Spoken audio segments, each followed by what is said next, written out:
Então vamos lá, pessoal. Recapitulando, a ação declaratória em matéria tributária pode comportar execução?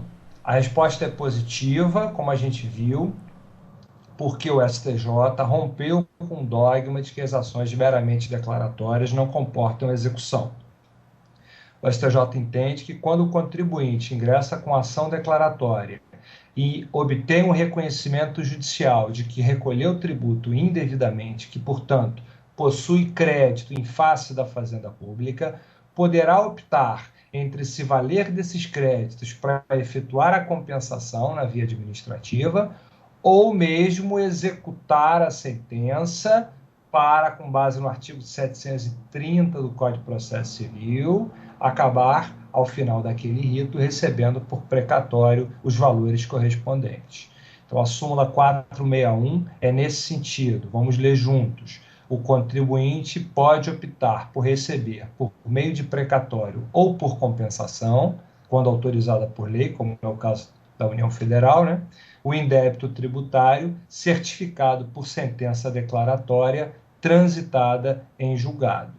A recíproca também é verdadeira. Contribuinte que obtém sucesso numa ação condenatória de repetição de indébito tributário pode deixar de executar a sentença, comunicando ao juiz, se mudar de ideia e pretender se valer da carga declaratória da sentença, indicando a existência de créditos em seu poder para realizar a compensação na via administrativa. Tá? Então, a súmula 461 cria quase que uma fungibilidade entre a ação declaratória, inicialmente visando compensação tributária, e a ação de repetição de indébito tributário. Aliás, o STJ tem dito: compensar é uma forma de repetir indébito tributário. Tanto que o STJ submete a pretensão de compensação ao mesmo prazo do artigo 168 do CTN, que é o prazo para repetir indébito tributário, prazo de 5 anos a contar do pagamento. Tá? Então vamos lá. Por falar em compensação tributária, pode ela ser buscada através de mandado de segurança? Isso é interessante por quê? Porque o Supremo Tribunal tem duas súmulas sobre mandado de segurança, as súmulas 269 e 271, em que ele diz que o mandado de segurança não é substitutivo de ação de cobrança, numa súmula, e na outra não produz efeitos patrimoniais pretéritos. Então, quando o contribuinte ingressava com mandado de segurança para ver declarado o seu direito de realizar compensação tributária, afastando eventuais óbices que a administração colocava tanto, o procurador costumava defender a Fazenda Pública alegando: não, mas ele quer usar mandado de segurança para obter o mesmo efeito de ação de repetição de indébito, de ação de cobrança. E, portanto, não é possível. O STJ entendeu que haveria uma distinção aí na situação e editou a súmula 213, que para vocês é assertiva verdadeira na prova. O mandado de segurança constitui ação adequada para a declaração do direito à compensação tributária. No mandado de segurança, o que vai se pedir é declaração do direito de realizar a compensação tributária. Só que para o juiz declarar esse mandado de segurança, ele vai ter que reconhecer que há pagamentos indevidos, que foram feitos pagamentos indevidos. Aí vem uma grande pergunta que eu queria apresentar a vocês, que é a seguinte: quando o sujeito se sagra vitorioso nesse mandado de segurança em que ele pedia simplesmente a declaração do direito de efetuar a compensação tributária, e essa declaração, então, é obtida através de decisão judicial com trânsito em julgado. Se ele mudar de ideia e resolver repetir em débito através de precatório, ele pode aplicar a súmula 461? Ou seja, mesmo quando a sentença declaratória reconhecendo o indébito tributário é proferida em mandado de segurança, pode ser aplicada a súmula que nós vimos, 461, e ele pode executar essa sentença? Eu entendo que aí é demais. Nesse caso, você rompe com a dogmática tradicional processual, jurisprudencial, no sentido de que o mandado de segurança não produz esse tipo de efeito econômico. Acontece que há julgado recente do STJ validando à execução para receber via precatório, repetição de débito tributário, mesmo quando a sentença declaratória emana de mandado de segurança. Então vejam que o STJ está realmente disposto a romper dogmas, né? A quebrar barreiras, muros. Bom, eu, como PFN, continuaria defendendo que, no caso de mandado de segurança, embora se possa usar para efeitos de declaração do direito à compensação, não se pode depois pretender acumular isso com a súmula 461 para poder repetir em débito, né? Aí isso ofenderia as súmulas tradicionais do Supremo sobre a matéria, 269 e 271. Como PFN, eu ainda defenderia isso, até que o STJ resolva em caráter definitivo. Um julgado eu já vi autorizando. Mas eu nem sei se era o caso de dizer isso para vocês, porque não interessa ao PFN esse tipo de decisão que ainda é isolada e que, na verdade, não favorece a Fazenda Nacional. Voltando ao mandado de segurança em que se busca declarar o direito à compensação tributária. Cabe mandado de segurança, nós já vimos que cabe súmula 213. E a liminar cabe? Cabe pedir liminar nesse mandado de segurança? Bom, pedir sempre cabe, né? Mas o juiz estaria autorizado a deferir essa liminar? Agora você vai responder negativamente. Você já vai para a súmula 212 do STJ. Vamos lá. A compensação de créditos tributários não pode ser deferida em ação cautelar ou por medida liminar, cautelar ou antecipatória. No caso, seria antecipatória, liminar em mandado de segurança. Né? Então, não é possível que se defira através de medida liminar. Até porque isso está de acordo com o artigo 170A do CTN. O 170A do CTN é aquele que prevê que, quando o tributo seja objeto de contestação judicial, a compensação só pode ser feita após o trânsito em julgado da decisão. Então, se eu, no mandado de segurança, peço que se reconheça que recolhi tributo indevidamente e que seja declarado o meu direito de efetuar a compensação tributária, o juiz não pode deferir liminar nesse caso, porque o 170A do CTN exige trânsito em julgado de uma decisão reconhecendo o pagamento indevido, reconhecendo o indébito tributário, certo? Então, a súmula 212, na verdade, até veio antes da alteração do CTN, do 170A, que foi acrescentado pela Lei Complementar 104 de 2001. Mas somadas a súmula 212 à disposição do 170A, a gente reconhece aqui que não cabe esse tipo de liminar. Tá? Bom, compensação tributária é um tema que foi alvo de diversas alterações legislativas num curto espaço de tempo. Hoje em dia, uma dica para quem se prepara para a PFN é pegar a Lei 9.430 de 96, né, especificamente no tema compensação, estudar o artigo 74 e seus parágrafos, para saber o que é compensação declarada e não homologada, o que é compensação não declarada, quais são os efeitos que essas decisões administrativas geram, quais são os casos em que a compensação é vedada, enfim, o artigo 74 e seus parágrafos devem ser devidamente estudados. A gente não vai ver aqui agora, porque isso é mais parte material do direito tributário e a gente nem teria tempo para isso. Mas o fato é que o artigo 74 da Lei 9.430, em seus parágrafos, passou por diversas alterações ao longo de um curto espaço de tempo, ao longo de alguns anos. E aí veio a questão: qual a legislação que você vai aplicar? Uma ação judicial que se iniciou e demorou 5, 6, 7 anos para se extinguir, nesse meio tempo a legislação foi alterada algumas vezes. Se o objeto dessa ação era a compensação tributária, qual legislação será aplicada? Entendeu o STJ? Vamos ler aí. A compensação tributária relacionada a tributos federais há de ser decidida com base na norma vigente ao tempo em que é ajuizada a respectiva ação. Então, você vai usar a legislação vigente quando do ajuizamento da ação, ainda que posteriormente alterada. Mas se essa alteração beneficia o contribuinte, quer dizer, se ele quer se valer da alteração porque alarga as possibilidades de compensação tributária, o STJ continua, veja lá, ressalvado o direito do contribuinte de compensar o crédito pelas normas posteriores na via administrativa. Então, ele está brigando judicialmente. A lei que vai ser aplicada quando da decisão judicial é a lei que está em vigor quando do ajuizamento da ação. Mas se a nova lei beneficia e o contribuinte entende que se coloca numa situação mais favorável em função da inovação legislativa, ele pode, para via administrativa, realizar a compensação, que aí será feita na base do tempus regit actum, ou seja, com a lei vigente naquele instante. Tá?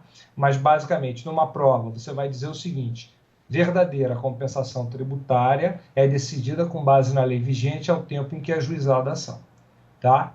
Não ao tempo da decisão, e sim, não ao tempo da citação, ao tempo em que é ajuizada efetivamente a ação. A data da distribuição, você vai lá e verifica qual a lei que estava em vigor a respeito da compensação naquele instante. Continuando, a propositura de ação anulatória na pendência da fase contenciosa do lançamento permite que o sujeito passivo atue nas duas frentes, judicial e administrativa, impugnando o crédito tributário. Imagine um contribuinte que ofereceu impugnação ao lançamento ou recurso à decisão que rejeitou a sua impugnação e ainda não obteve decisão na via administrativa. Ele está percorrendo as esferas, as instâncias do contencioso administrativo fiscal, que no âmbito da União são regidas pela lei, pelo decreto 70.235 de 1972, né, com as alterações legais posteriores. Pois bem, nesse meio tempo, antes da solução final no contencioso administrativo, ele ingressa com um mandado de segurança, questionando o mesmo crédito, ou com uma ação anulatória, enfim. Pergunta-se, é possível que ele consiga brigar nas duas frentes, na frente administrativa e na frente judicial? A resposta é negativa e um bom PFN deve saber disso. Quem trata disso é a lei das execuções fiscais, embora isso não seja matéria de execução fiscal, né? É matéria de processo tributário. O artigo 38, que está aí na folha que eu deixei com vocês, da Lei 6.830, trata das ações tributárias, mandado de segurança, anulatório e tudo. E no parágrafo único diz assim: a propositura pelo contribuinte da ação prevista neste artigo importa em renúncia ao poder de recorrer na esfera administrativa e desistência do recurso a caso interposto. Ou seja, o legislador estabelece que, prevalecendo sempre a instância judicial, por que a instância judicial prevalece sobre a instância administrativa? Só preciso de duas palavras: coisa julgada. A decisão judicial definitiva faz coisa julgada material e, portanto, torna imutável os efeitos daquela decisão. Já a decisão final em sede administrativa não impede a discussão judicial da matéria. Então, como a verdade judiciária prevalece sobre a verdade administrativa, a verdade judiciária engole a verdade administrativa. E, nesse caso, o processo judicial engole o processo administrativo. É vedada, como regra na lei, a concomitância de instâncias. Tá? Então, se o contribuinte entra com uma ação judicial questionando um crédito que ele está impugnando na via administrativa, automaticamente fecham-se as portas do contencioso administrativo e a matéria fica prejudicada, né? A Câmara de Recursos não aprecia o recurso, a autoridade julgadora ou a comissão, o colegiado julgador da impugnação deixa de apreciá-la, tá certo? Porque isso representa desistência de recursos a caso interpostos ou renúncia ao direito de oferecê-los. O contribuinte que vai para a justiça está abrindo mão da via administrativa. Isso é a regra. Excepcionalmente, admite-se a concomitância de instâncias quando não haja, entre aspas, uma litispendência, ou seja, quando o objeto da instância administrativa é maior do que o objeto apresentado em juízo. Vamos dar uma lida no trecho do julgado do STJ que explica bem isso. Vamos dar uma lida aí, ó. Caso excepcional. Incide o parágrafo único do artigo 38 da Lei 6.830, quando a demanda administrativa versar sobre objeto menor ou idêntico ao da ação judicial. Nesse caso, a ação judicial engole a demanda administrativa. Por quê? Porque ou o objeto é idêntico, ou o objeto na via administrativa é menor do que o da via judicial. E aí continua, mencionada exclusão não pode ser tomada com foros absolutos, porquanto, a contrário senso, torna-se possível demandas paralelas quando o objeto da instância administrativa for mais amplo que a judicial. Né? Então, quando na esfera administrativa a matéria em discussão envolver questões que não estão postas no processo judicial, poderá haver concomitância de instâncias. Bom, mais uma vez, essa exceção não importa muito ao PFN, não interessa ao PFN defendê-la. É mais importante defender a regra geral do parágrafo único do artigo 38. A propositura pelo contribuinte de alguma ação questionando o crédito tributário impede que ele continue percorrendo a instância administrativa. Tá? Não é possível, como regra, a concomitância de instâncias. Para efeitos de prova objetiva, é o que interessa, porque certamente a exceção não vai aparecer. Se aparecer, vocês já entenderam o motivo e já viram o julgado do STJ a esse respeito. Você trabalha como se fosse uma litispendência, entre aspas. Né? E aí você vai ver o STJ aqui tratando a hipótese em que não haveria essa litispendência por desidentidade de objetos das ações, das demandas judicial e administrativa. Certo? Bom, pessoal, era isso que eu tinha preparado para vocês. São aspectos pontuais, não dá para a gente ver toda a matéria, evidentemente. A gente tenta, primeiro, trazer para vocês o gosto pelo processo tributário, que eu acho bem legal, porque tem aspectos práticos que tornam a matéria mais dinâmica. Tentar dar sorte de cair alguma coisa, né, a esse respeito. Mas, acima de tudo, eu acho que esse tipo de encontro, de exposição que vocês estão tendo e que a tia Tânia teve a feliz ideia de apresentar, e ela é uma abnegada, enfim, a gente tem que só aplaudir o trabalho que ela desenvolve em prol de todos, dos professores, daqueles que se preparam para o concurso, enfim, fora a pessoa formidável que ela é. O objetivo qual é? Eu acho que certamente ela também tem isso em mente, é tornar vocês mais confiantes, que quanto mais matéria a gente absorve no nosso estudo para concurso, e quanto mais a gente sente que entendeu o que está sendo exposto, eu tenho aqui a pequena pretensão de ter conseguido fazer com que vocês tenham entendido alguma coisa aqui, não apenas se preocupar em decorar, e com isso a gente acaba ganhando confiança, e o que a gente precisa para vencer nos concursos, basicamente é isso, confiança, confiar na gente. Aquela postura cabisbaixa, aquela postura insegura, não sei se eu estou bem, não sei se eu estou preparado, acho que não é para mim, é a postura absolutamente incompatível com a vitória, com a aprovação.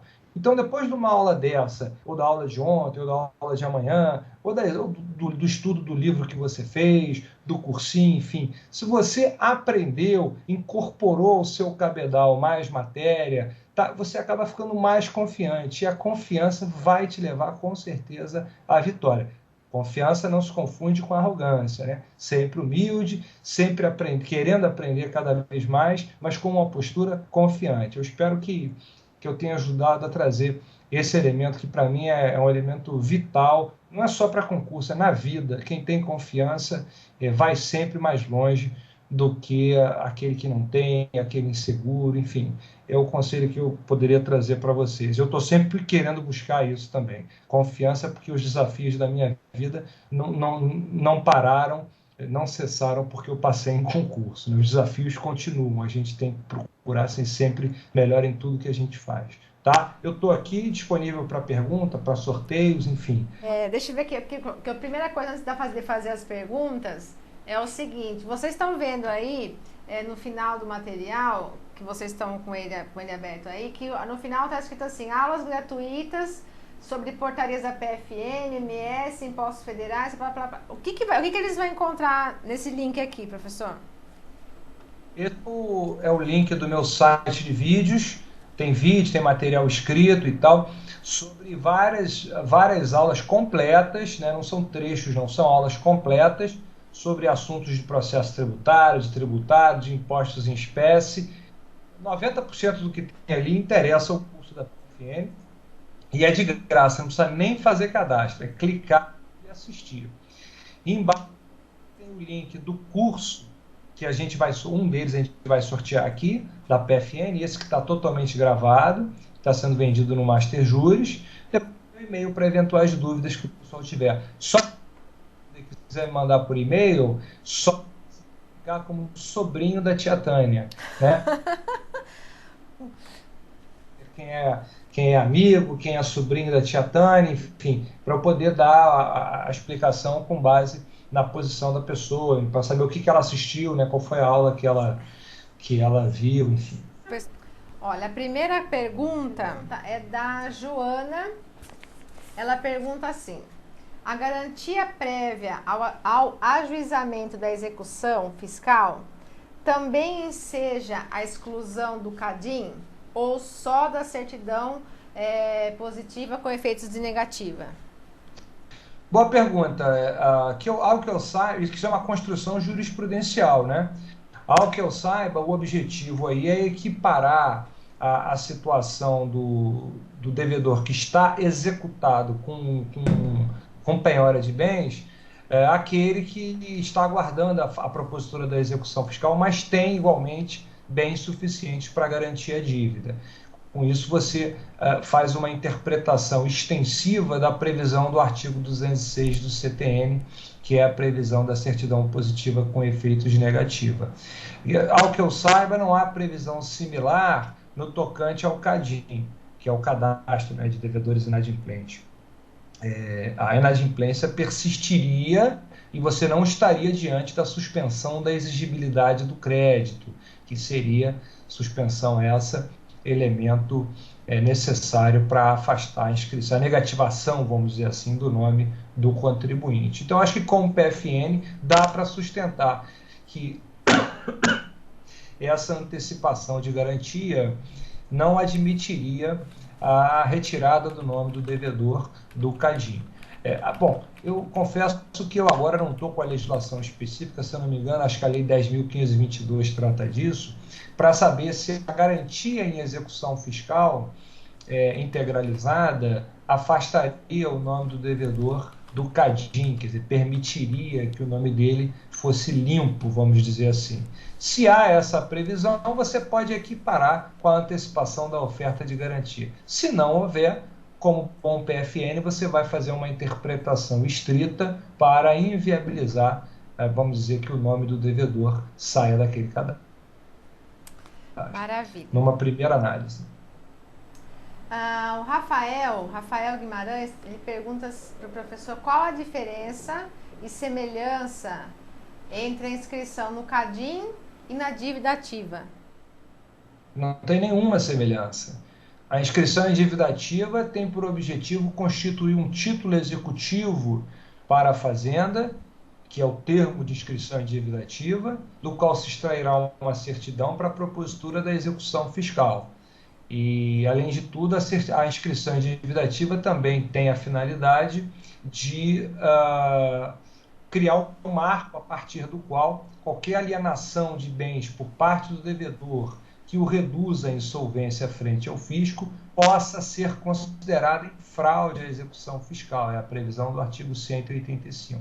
Nada disso se verifica na inscrição no nome do sujeito no CADIM. É simplesmente a negativação do nome do sujeito, que é um cadastro que tem por objetivo não apenas indicar a inadimplência do cidadão frente à fazenda pública, como também permitir que terceiros que eventualmente tenham acesso àquilo, possam se precaver contra, enfim, eventual situação, porque o crédito tributário é um crédito preferencial, em caráter quase que absoluto, né? Então, se precaver nos negócios que vierem a celebrar, enfim, os próprios entes integrantes da administração pública que têm acesso ao cadastro também. Os objetivos aí, na minha visão, são objetivos absolutamente distintos. A Joana também pergunta o seguinte, eu vou tentar decifrar, né? Porque o pessoal, para colocar em 140 caracteres, abrevia tudo, às vezes eu não consigo nem ler aqui, mas acho que eu vou entender. Com a interrupção na declaratória, o prazo para repetição corre do zero a partir do julgamento definitivo?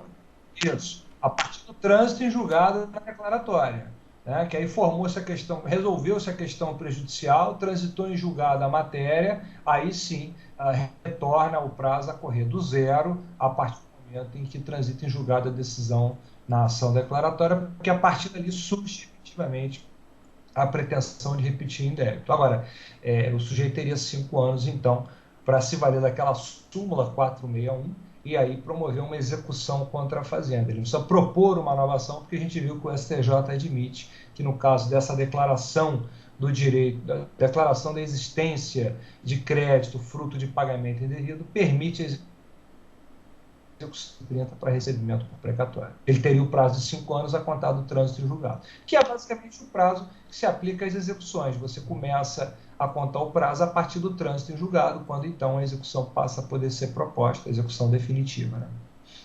O Nelson está perguntando qual a posição que a PFN deve adotar quando o contribuinte propõe ação anulatória em face de crédito tributário já em execução fiscal.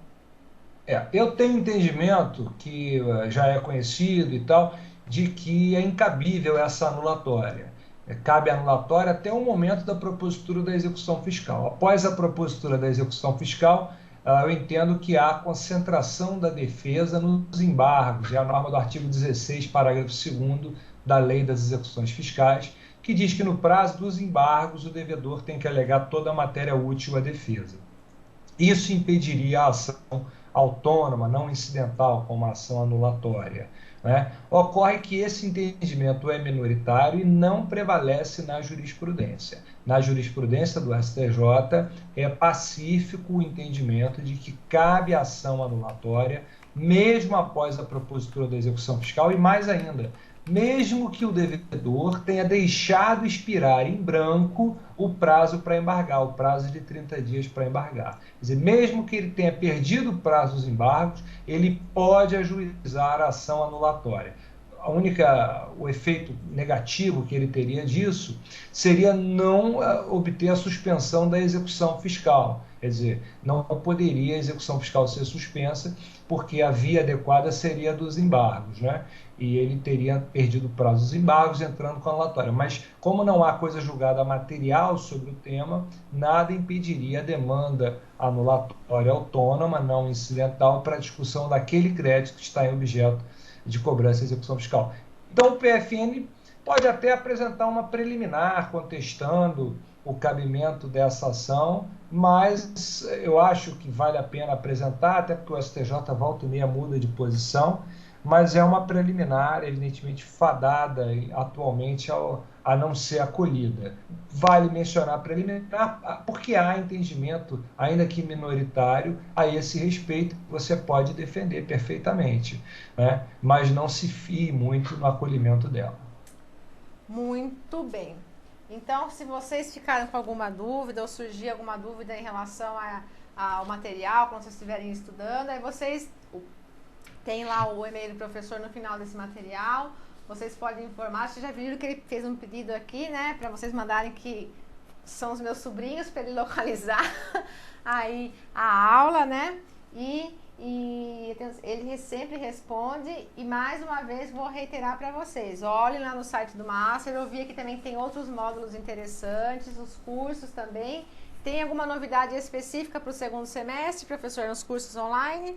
A gente tem 2 cursos que estão sendo muito vendidos agora, que são os cursos da Magistratura Federal da Segunda Região, quer dizer, a Magistratura Federal em geral, uma revisão de 2 ou 3 meses, não me lembro, que começa agora no fim de julho, e o do BNDES, advogado do BNDES, que é um edital CESP. BNDES é um edital que tá sendo badalado aí para os próximos meses. Atualmente é a turma mais procurada do Master, específica. Né? Quem quiser vir morar no Rio, pessoal de fora aí com emprego bom, advogado do BNDES é uma boa. O salário é bom e muitas vantagens, né? Assim como a Petrobras oferece o BNDES também muitas vantagens indiretas aos seus empregados, aos seus advogados, no caso específico. E a gente começou agora, foram duas turmas regulares, a turma regular para a área federal e a turma regular para a área estadual, também, que são os nossos carros-chefes aqui. Eu sempre digo que uma boa preparação para concurso exige que você faça, e aí não importa se no Master Juris ou no curso da sua preferência, uma turma regular anual, quer dizer, aquela turma em que você vai rever, ou muitas vezes ver pela primeira vez a matéria que você tinha que ter visto na faculdade, com a profundidade necessária, para aí depois, então, você começar a procurar essas revisões mais intensivas. Mas eu sou fã de uma turma regular, aquela turma de segunda a sexta, com a matéria trabalhada com calma, né? Então, a gente está oferecendo ao vivo e on demand também, você tem acesso ao vivo todo dia de manhã, podendo assistir até 3 vezes depois os vídeos gravados. Começou nessa segunda, não tem problema entrar depois, porque os vídeos estão lá gravados para você purgar a tua amora, né? Até começar a acompanhar em tempo real. Então, basicamente, vamos dizer, o que a gente está... E a OAB que começa em setembro, enfim, mas basicamente o que a gente está oferecendo lá no Master como cursos, vamos dizer, mais importantes são esses. Sim. Professor, olha, muito obrigada. O professor está participando aqui comigo. Eu sei que a sua agenda está super lotada, mas agora você vai descansar um pouquinho nas férias, né? Quase que eu não consegui trazer. A minha agenda que consta agora exatamente é dormir. É isso que consta na minha agenda. Então tá ótimo. Professor, olha, mais uma vez, muito obrigada, viu? Fico esperando aqui aquelas novidades dos 2 congressos, para a gente divulgar aqui no Jurisprudência e Concurso, tá bom? Tweetar.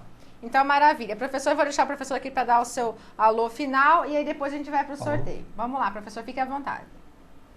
Bem, pessoal, é isso. Espero que vocês tenham gostado. Desculpa qualquer falha, deficiência, mas eu acho que deu para acrescentar alguma coisa. Queria desejar sucesso, boa sorte. Se não nesse, nos próximos.